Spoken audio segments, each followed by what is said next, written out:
Seorang pria membawa pengantin barunya ke kamar pengantin. Namun, sang istri menemukan ada wanita lain di kamar itu.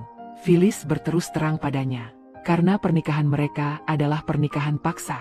Jadi dia tidak ingin menyembunyikan fakta bahwa dia punya pacar dari Sheeran. Dia berharap semua orang bisa hidup damai setelah ini. Dan dia juga meminta Sheeran untuk merahasiakannya.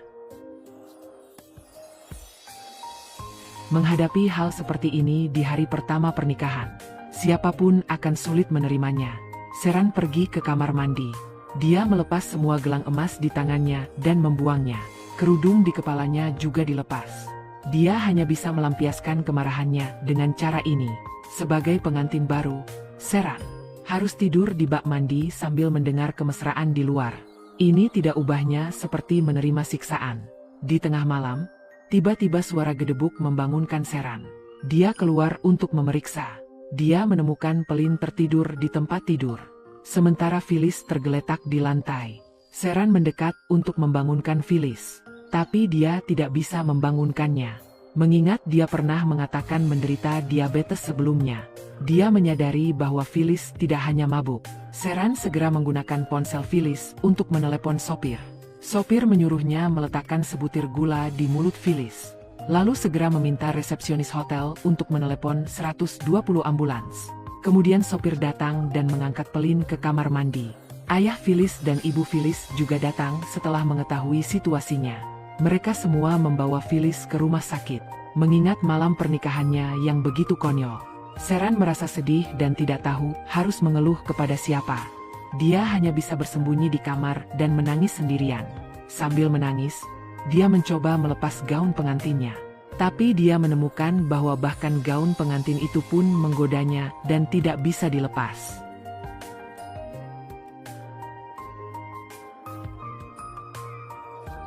Kamu baik-baik saja. Saya tidak bisa melepasnya.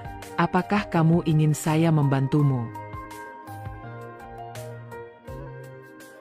Seorang pelayan hotel datang, membantunya membuka resleting gaun pengantin. Wanita mana yang tidak ingin diperhatikan dan dicintai? Penampilan yang tangguh hanyalah bentuk perlindungan diri setelah mengalami banyak penderitaan. Di sisi lain, dokter memberitahu ayah Phyllis. Phyllis pingsan karena kadar gula darahnya sangat rendah. Untungnya, gula segera ditambahkan sehingga tidak ada bahaya. Setelah itu, Sheeran juga bergegas ke rumah sakit. Ibu Phyllis sangat berterima kasih padanya karena telah menyelamatkan Phyllis tepat waktu. Sheeran mengatakan bahwa dia hanya melakukan apa yang dikatakan sopir. Jadi ibu Phyllis juga berterima kasih kepada sopir. Sheeran mengatakan untungnya ponsel Phyllis tidak dikunci. Phyllis malah bercanda bahwa dia tidak punya apa-apa untuk disembunyikan dari istrinya. Dia bisa melihat ponselnya kapan saja dan di mana saja. Namun, selera humornya tidak membuat Sheeran merasa lebih baik. Keesokan harinya kembali ke hotel. Phyllis meminta maaf kepada Sheeran atas kejadian kemarin. Sheeran hanya membereskan barang-barangnya dan tidak memedulikannya. Tak lama kemudian, mereka kembali ke rumah mewah di Istanbul. Para pelayan di rumah menyambutnya di pintu. Meskipun kamar mereka sangat besar, namun mereka harus menghadapi satu masalah nyata. Hanya ada satu tempat tidur di kamar. Sheeran tentu saja tidak ingin tidur bersamanya. Namun, Phyllis mengatakan jika dia tidak mau, dia bisa terus tidur di bak mandi. Lagi pula dia sudah terbiasa. Setelah berbicara, dia langsung menanggalkan pakaian di depan Sheeran. Dia bahkan menggodanya untuk terbiasa melihat tubuh telanjang satu sama lain. Bagaimanapun, mereka berada di kamar yang sama, jadi itu tak terhindarkan. Bisakah kamu pergi? Bisakah kamu pergi? Menghadapi bajingan seperti ini, Sheeran tidak punya pilihan. Dia hanya bisa tidur di sofa. Untungnya, Phyllis juga memiliki hati yang lembut terhadap wanita.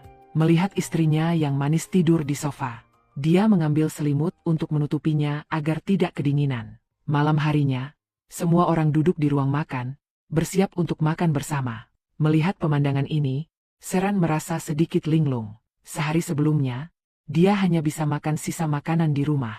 Sekarang, ada orang yang membantunya mendorong kursi untuk duduk. Setelah kakek, yang tertua, tiba, Sheeran segera pergi untuk memberi hormat kepadanya. Terbiasa merendahkan diri, Seran tidak berani mengangkat kepala untuk melihat kakek. Kakek mengangkat dagunya, memberitahunya bahwa sekarang dia adalah menantu keluarga Han. Dia tidak boleh menundukkan kepala kapanpun. Berbeda sekali dengan Seran. Suna dan ibunya masih berada di ruang bawah tanah. Makan sisa makanan yang ditinggalkan ayah. Ibu menghiburnya agar tidak terburu-buru. Dia sudah meminta seseorang untuk mencarikan jodoh untuknya. Memikirkan bahwa dia akhirnya bisa meninggalkan neraka ini. Suna akhirnya memiliki harapan. Malam harinya, kakek memanggil Seran sendirian. Dia memberitahu Seran bahwa cucunya memang sangat tidak dewasa. Menikahkannya dengan Phyllis secara terburu-buru memang menyakitinya. Tetapi hanya dengan benar-benar menikah, mereka akan memahami arti keluarga. Kakek menaruh semua harapannya pada Seran. Berharap dia bisa membantu Phyllis tumbuh menjadi pria sejati.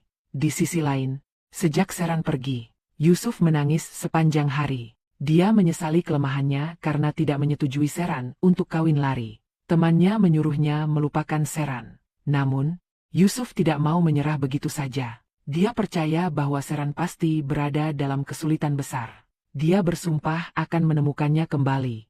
Namun, Seran dengan cepat beradaptasi dengan kehidupan di rumah mewah itu. Sebenarnya, selain harus menghadapi kenakalan Phyllis yang tak tahu malu, orang lain sangat sopan padanya. Kakek bahkan memberikan cincin warisan nenek sebagai hadiah selamat datang untuk Seran. Ini membuat Seran merasa dihargai seperti belum pernah terjadi sebelumnya. Kemudian, setiap orang memberinya hadiah. Kalung berlian dan sejenisnya tidak perlu disebutkan lagi.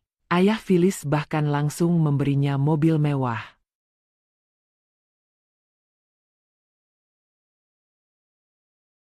Ayah, aku juga mau. Jangan nakal, ayah. Aku belum punya SIM. Semuanya akan diurus. Nak, jangan khawatir. Namun, Suna tidak seberuntung itu. Karena Phyllis tiba-tiba mengganti pengantin wanita.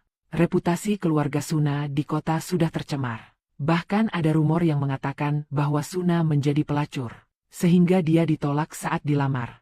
Bibi memberitahu ayah Suna tentang hal ini. Ayah Suna sangat marah. Namun, dia yang tidak berdaya hanya bisa melampiaskan amarahnya pada putrinya.